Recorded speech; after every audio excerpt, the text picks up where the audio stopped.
Hey kids, welcome back to Rob's Red Hotspot and welcome to the 2026 edition of Rob's Guide to SimCity 4. Been about 5 years since I made my tutorial for this game and a lot has changed. Most notably, my video editing skills have changed, so I'm hoping to make this guide a little bit more concise and well organized than my previous guide. There have also been substantial changes to the modding scene and in general how we play this game. Generally speaking, SimCity 4 is better than ever. There has never been a better time to get into this game. You'll notice that the map I've opened here is a little bit weird looking. It's actually a scale map of Newcastle, Australia. So if you want to learn how to make custom maps from real world hype maps, you can watch my SimCity 4 map making tutorial that I put up a couple weeks ago. Put a link in the description to that. But in the meantime, let's load up a tile and dive into it. When you load up a tile, you're going to want to pause the simulation, and you will be by default in God mode. In God mode, we can terraform and do a bunch of stuff with these buttons here. A couple quick tips. You can hold the shift and control buttons to change the size of the brush. You can also hold shift and press the number keys 1 through 9 and customize the size of the brush that way as well. If you hit the establish city button or save this tile, any changes you make to the terrain will be permanent. Another thing to note, if you are playing an unmodded version of SimCity 4, you will have in the quit menu here, you will have a button that says save and quit. And in the exit to region menu here, you'll have a button that says save and exit to region. Both of those buttons are known to cause file corruption. You can end up losing your city. That's why I have a mod installed that disables those buttons. If we want to save our work here and exit to region, the correct way to do that is to hit the save city button and then the exit without saving button.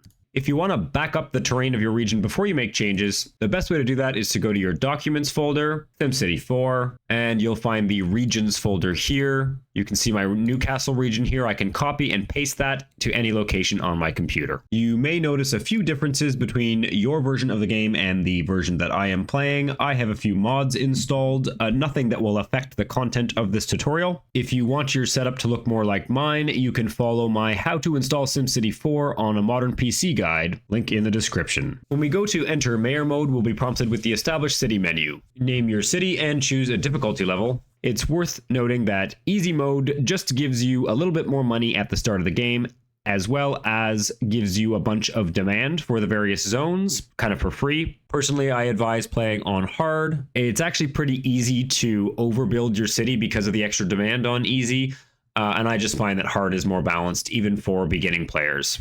Before we unpause the game, we want to build a coal plant close to the edge of the map. When you're placing buildings in the game, you can use the home and end keys to rotate them. We're going to want to place a small fire station, making sure that the radius covers our new power plant. And we can build a small landfill zone. One thing to keep in mind, it may be tempting to build a gigantic landfill zone.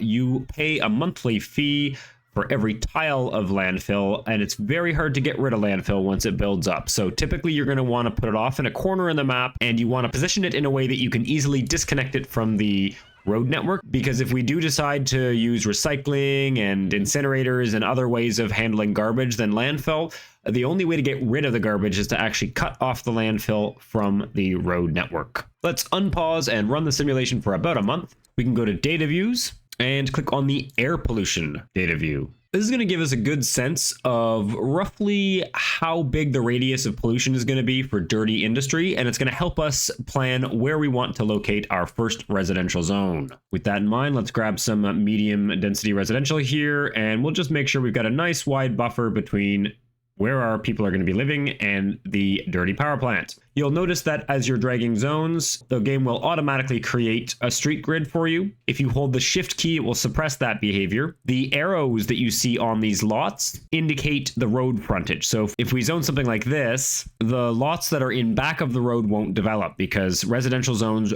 require road frontage to develop. We can hold the Alt key to change the direction of the arrows. We can also combine both. And we can hold the Control key if we want to manually control the size of the lots. Let's zone some medium industry towards the edge of the map. We'll want to connect everything up with power lines. Buildings and zones that are contiguous will automatically be powered. So we don't need to be dragging power lines around like the edges of zones or through zones or anything like that. Let's unpause and let that start to develop. We'll notice that we're losing a little bit of money here. We can always go and use the query tool, select the coal power plant. We're only actually using 413 power and its capacity is about 6,000. So I'm going to reduce that down to about a third or so. While we're paused here, we're going to take a look at the traffic data view. We can go to volume and we'll notice that we can go to congestion. You'll notice that we're already starting to get a little bit of congestion here at the intersections here. Let's go ahead and upgrade this street to a road. Commercial zones like to be on high traffic areas. Let's zone some medium density commercial along this road. In order to get our city to build higher densities, we are going to need to have water. Unlike the power plants, we can't adjust the funding on water towers and water pumps. So we don't really want to build the more expensive water pumps until we actually need them. For the cost of one water pump, we can place 7 water towers. We're going to place our water pipes. We want to make sure that the water pumps are as far as possible from air and water pollution. If we build a water pump over in this area where it's polluted, the water pump will get shut down and our Sims will be without water. Right away, we're starting to get some apartment buildings. You can keep expanding your city using the RCI demand meter down here. You'll notice that every time our residential zone increases in size, we are going to get more demand for commercial and industrial zones. But until we improve our city, we're only really going to get demand for dirty industry. Now, as you're going to notice, dirty industry consumes a lot of water and a lot of power. In order to get higher wealth jobs and higher wealth Sims to move into our city, we're going to need to add services. If you want to see which services to add in which areas, we can use the query tool and query individual buildings. We're looking at this brick walk-up apartment building here. This gives us a good breakdown of the desirability factors, what's going to make people want to move to a particular part of the city. So you can see here we're going to need low pollution, low garbage. We need to have a higher school grade, a higher hospital grade. Crime is fine for now. Traffic noise, there's a lot of traffic noise. That's pretty inevitable. And the commute is short. Looking at the commercial areas, they are going to want low pollution ideally, low garbage, low crime, and this customer's number here is basically traffic. So you want to make sure to build commercial areas in high traffic areas and make sure the crime is low. Industrial areas will go pretty much anywhere. You will notice here it says that freight trips are long. We want to take a road and connect it to the edge of the city. Freight needs to travel off the map so that industry can continue to develop. So we want to get manufacturing industry and high-tech industry as well as commercial offices and higher wealth commercial. But how should we start? We're going to start with education. So we can place a small elementary school here in the middle of our residential zone. And I want to make sure to lower the bus funding to 0. We don't really want to be offering bus funding all over the place, and we don't necessarily want to offer schools to everyone at once. We have a very limited budget to work with. Let's unpause and take a look at the funding here and just adjust the funding until we get a decent quality school. There we go. That's about right. Education and wealth are the two things that determine what kind of jobs we'll build in your city. However, education takes a long time to take effect. If we open up the education graph, we can see that our education rating for the city is around 20. It's going to take a few years for that to tick up to levels where we're going to be getting demand for other types of jobs. The same is true of clinics. We're going to want to improve the life expectancy of our Sims. Life expectancy actually determines how much of the population is in the workforce and paying taxes. Your Sim's health enlarges your tax base, so we want to get that going from the start as well. Health is mostly influenced by giving access to clinics and hospitals, but we also want to make sure to keep pollution as low as possible. Once again, we're going to lower the ambulance funding to the minimum. We're just going to unpause and adjust to the level that we need. I'm not going to cover transportation too much in this video. Transportation is kind of its own topic, and I have a transportation tutorial up. But you should know that the cheapest way to reduce traffic is going to be to build bus stops and passenger rail. Subways, L trains, and the kind of more elaborate mass transportation methods are going to be too expensive at the start of the game. You should also know that education is more important than commute time in general. You will occasionally see your zones abandon, and when you query the building, it will say abandoned due to commute time. Oftentimes, that's a little bit imprecise. Often what's happening in those cases is the type of jobs that your Sims are looking for are not available in a reasonable amount of time. So we can often solve what seem to be traffic issues by putting jobs closer to where people live. So we're going to open up the education chart here, and we're just going to run the clock for a while. So in the last 10 years of running the simulation, we can see that our education has gone up to a steady line, and it's just starting to hit a plateau now. We're also seeing that in addition to dirty industry, we have some demand for manufacturing industry. Just going to expand our industrial area. We should start to see a manufacturing industry start to settle into our city, which is less dirty than dirty industry. Crime is usually not a problem in small cities, but as your city gets bigger, you will want to place a police station. We're going to prioritize commercial areas at the start. As soon as we place a police station, we're going to need to place a city jail. Jail should be placed on the edge of town. You will notice that the monthly maintenance cost on the jail is actually $450. And there is no slider in the query menu to lower it. However, we can go into our budget here, go down to public safety department.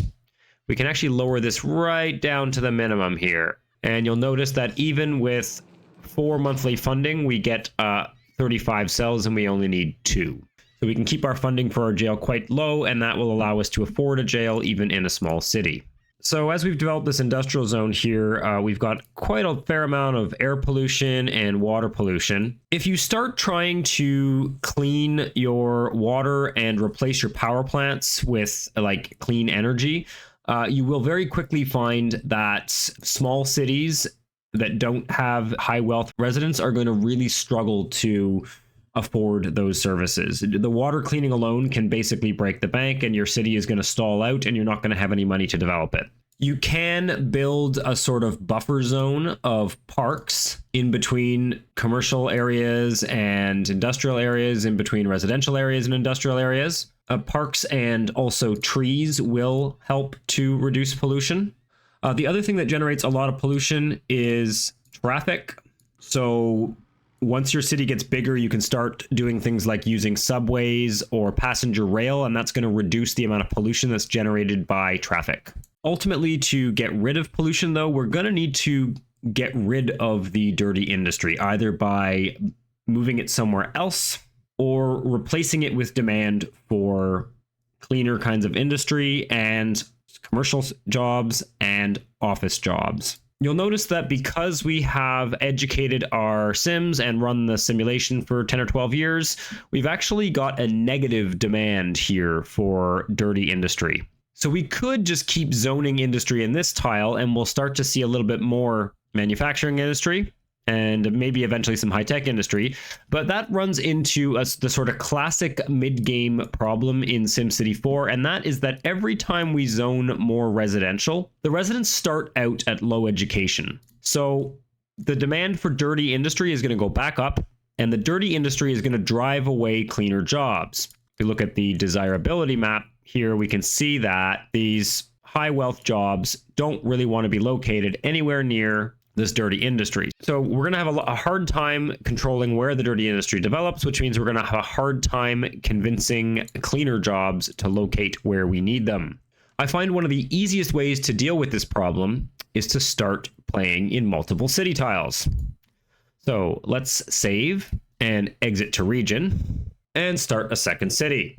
Right away when we load into the second city, you'll see that we've got our neighbor connection here from where we made that freight connection. And the demand from the previous city has carried over to this city. Now, if we want to have clean industry in this city, what we're going to do right away is we're going to go into, before we start building, we're going to go into our budget.